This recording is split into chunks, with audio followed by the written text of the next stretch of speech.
Sir साथियों, तो कल के वीडियो में हमने जाना था कि गुजरात में वल्लभी के एक राजा शिलादित्य की रानी पुष्पावती ने एक बच्चे को जन्म दिया था। उस बच्चे को ब्राह्मणों को सौंप दिया था तथा ब्राह्मणों ने उस बच्चे को एक गुफा में छोड़ दिया था तथा बाद में उसका नाम गुहिल पड़ा और उस गुहिल ने 566 ईस्वी में गुहिल वंश की स्थापना की। और आज हम उसी गुहिल वंश के एक प्रतापी शासक बप्पा रावल के बारे में अध्ययन करेंगे। तो दोस्तों, सबसे पहले बात आती है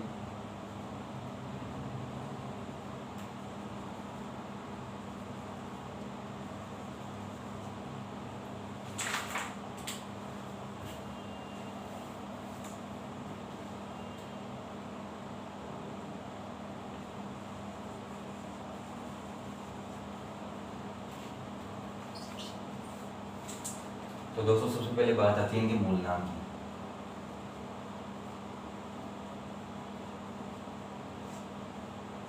मूल नाम दोस्तों डॉक्टर गौरीशंकर हीराचंद ओझा।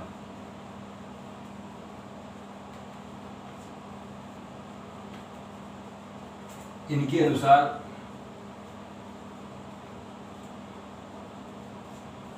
बप्पा रावल का मूल नाम कालभोज था तथा ये हरित ऋषि के शिष्य थे अर्थात अनुयायी थे।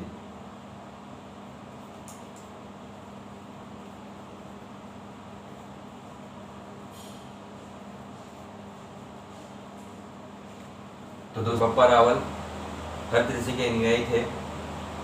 तो दोस्तों, कहा जाता है कि हरित ऋषि का जब लास्ट टाइम चल रहा था तो उन्होंने बप्पा रावल को बुलाया और बप्पा रावल से कहा कि भाई बता भाई तेरे को क्या चाहिए। तो बप्पा रावल ने कहा कि भाई कुछ ढंग का खाने पीने का जुगाड़ हो जाए तो मेहरबानी हो आपकी। तो दोस्तों, बप्पा रावल ने हरित ऋषि ने महादेव जी की आराधना की तथा उनको प्रसन्न किया तथा महादेव जी राजी होकर उनको दर्शन दिए तथा हरित ऋषि ने महादेव से बप्पा रावल के लिए मेवाड़ की मांग की। तो दोस्तों, कहा जाता है कि हरित ऋषि के आशीर्वाद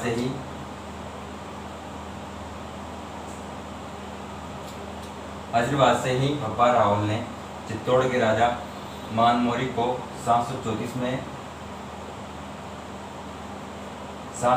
ईस्वी में पराजित करके मेवाड़ में गुहिल वंश की स्थापना की।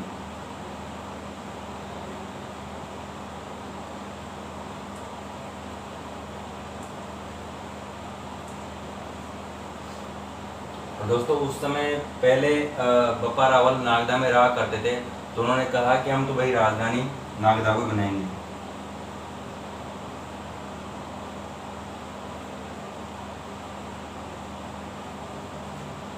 और दोस्तों, उन्होंने नागदा में ही एकलिंग जी का मंदिर बनवाया।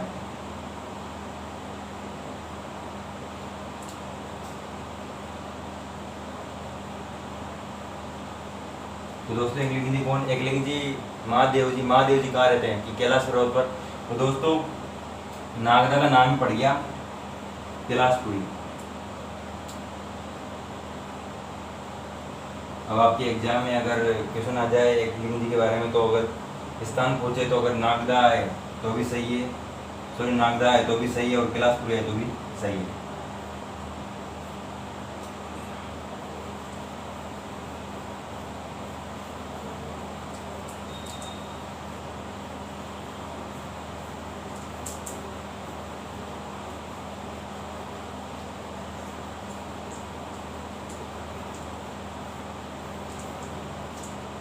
अब दोस्तों, कहा जाता है कि इनके एक बात तो ध्यान रखिए दोस्तों, बप्पा रावल ने अपने राज्य में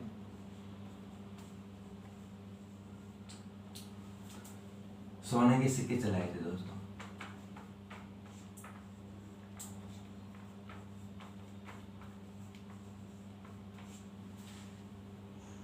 और दोस्तों इस सोने के सिक्के 115 ग्राम के थे। अगर आपकी क्वेश्चन आ जाए कि भाई मेवाड़ में सर्वप्रथम सोने के सिक्के किसने चलाए, तो बापा राव ने चलाए थे।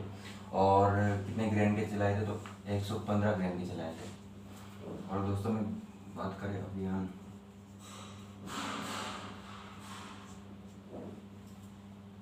तो दोस्तों एक अभियान तो इनका है कि 734 ईस्वी में मानमोरी गौर आते हैं और चित्तौड़ को जीतते हैं तथा मेवाड़ में गोहिल वंश की स्थापना करते हैं। एक तो ये हो गया। दोस्तों आपको पता होगा कि 712 ईस्वी में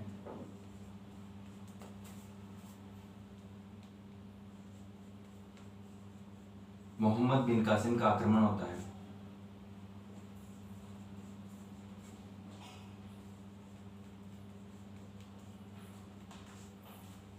और दोस्तों मुस्लिम आक्रमणकारियों का 712 में ये सफल आक्रमण था। और आपने ध्यान दिया होगा कि सिंध पर मोहम्मद बिन कासिम ने 712 में सफल आक्रमण किया तथा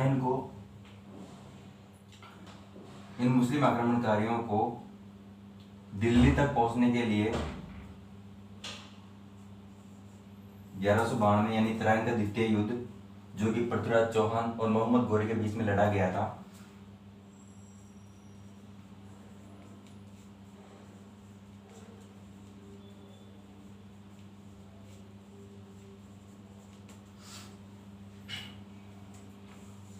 दोस्तों समझने वाली बात यह है कि 712 से 1192 में यानी 480 साल।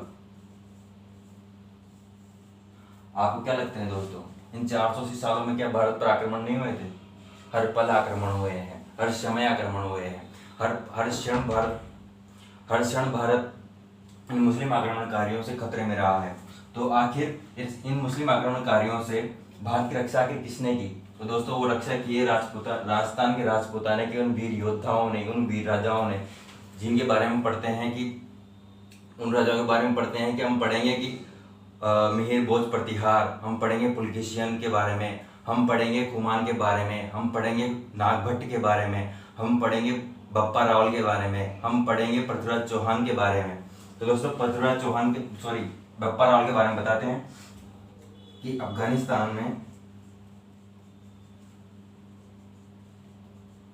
एक जगह पड़ती है गजनी। गजनी का एक राजा हुआ था सलीम। दोस्तों सलीम ने अपनी सेना से कहा कि तुम जाओ और भारत पर आक्रमण करो।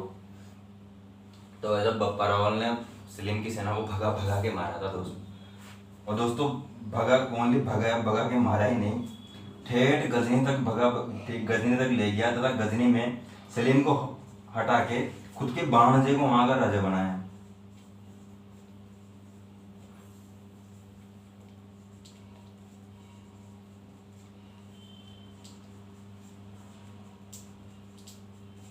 तो दोस्तों अगर क्वेश्चन आ जाए कि राजस्थान का ऐसा कौन सा राजा था जो मुस्लिम आक्रमणकारियों को हराते ठेठ गजनी तक ले गया था, तो वो थे बप्पा रावल।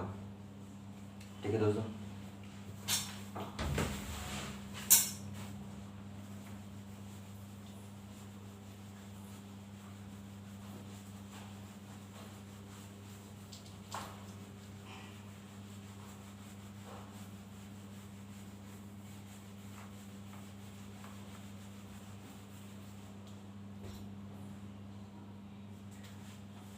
दोस्तों एक हमारे भारत के एक इतिहासकार हुए, मराठा इतिहासकार सीवी वैद्य, चिंतामणि विनायक वैद्य।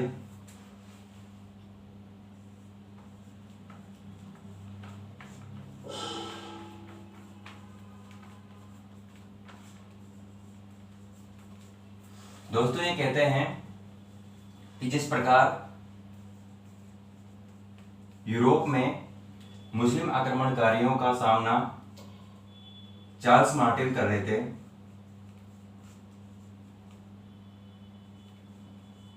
उसी प्रकार भारत में अगर मुस्लिम आक्रमणकारियों को भगाने का कोई काम कर रहे थे तो थे बापा रावल।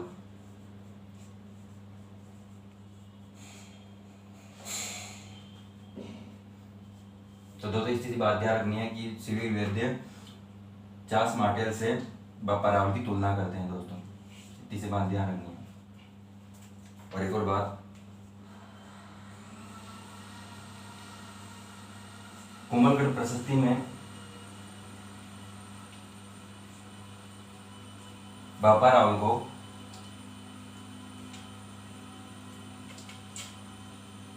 विप्र कहा गया है।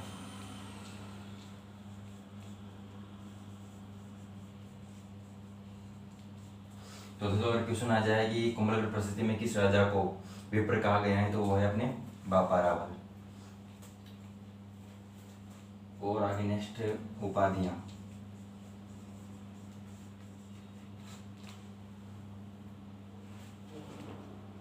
एक उनकी उपाधि है हिंदुआ सूरज।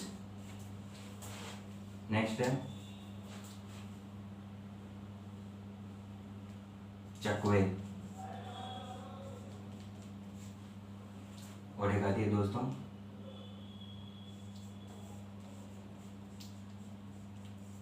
राजगुरु। इतनी सी बातें आपको बापा रावल के बारे में ध्यान रखनी है दोस्तों।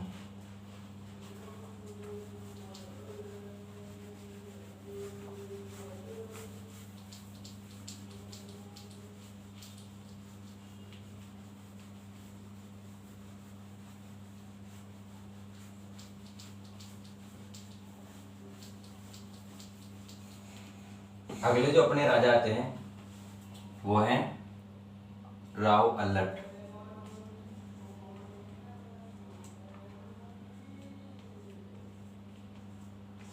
इनको आलूराव भी कहा जाता है दोस्तों।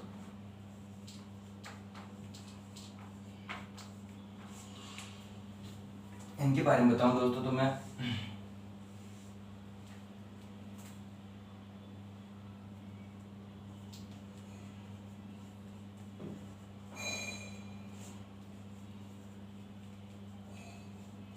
सारणेश्वर प्रशस्ति,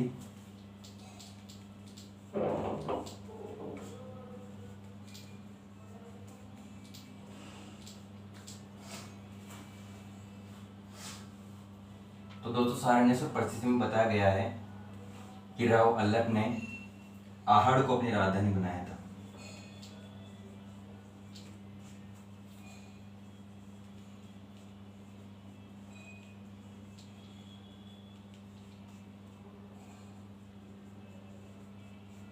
तथा यहीं पर आहड़ में वराह मंदिर का निर्माण करवाया।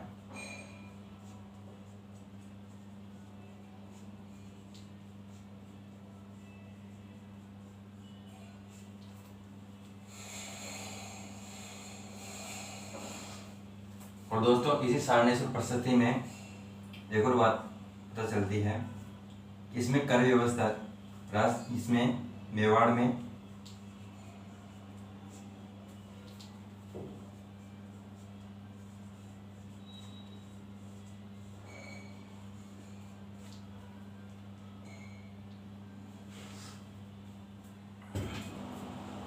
तो दोस्तों मेवाड़ में कर व्यवस्था की जानकारी हमें सारणेश्वर प्रशस्ति से प्राप्त होती है।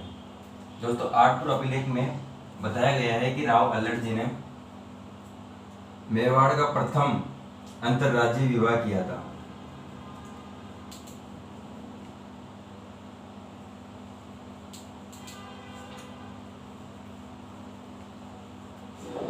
और दोस्तों ये विवाह किया था इन्होंने हूण राजकुमारी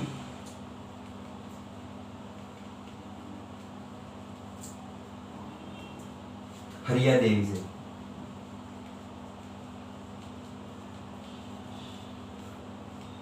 दोस्तों एक बात और कि मैडम जी अगर विदेश से आए हैं तो घर में झाड़ू पोछा तो करेंगे नहीं, बर्तन वर्तन तो मांजेंगे नहीं, तो इन्होंने मेवाड़ में सर्वप्रथम नौकरों को रखना शुरू किया।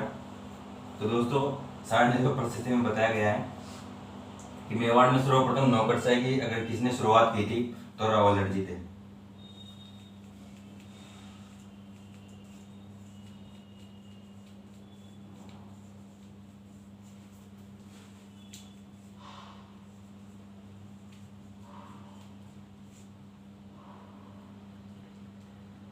इतनी सी बातें आपको ध्यान रखनी है।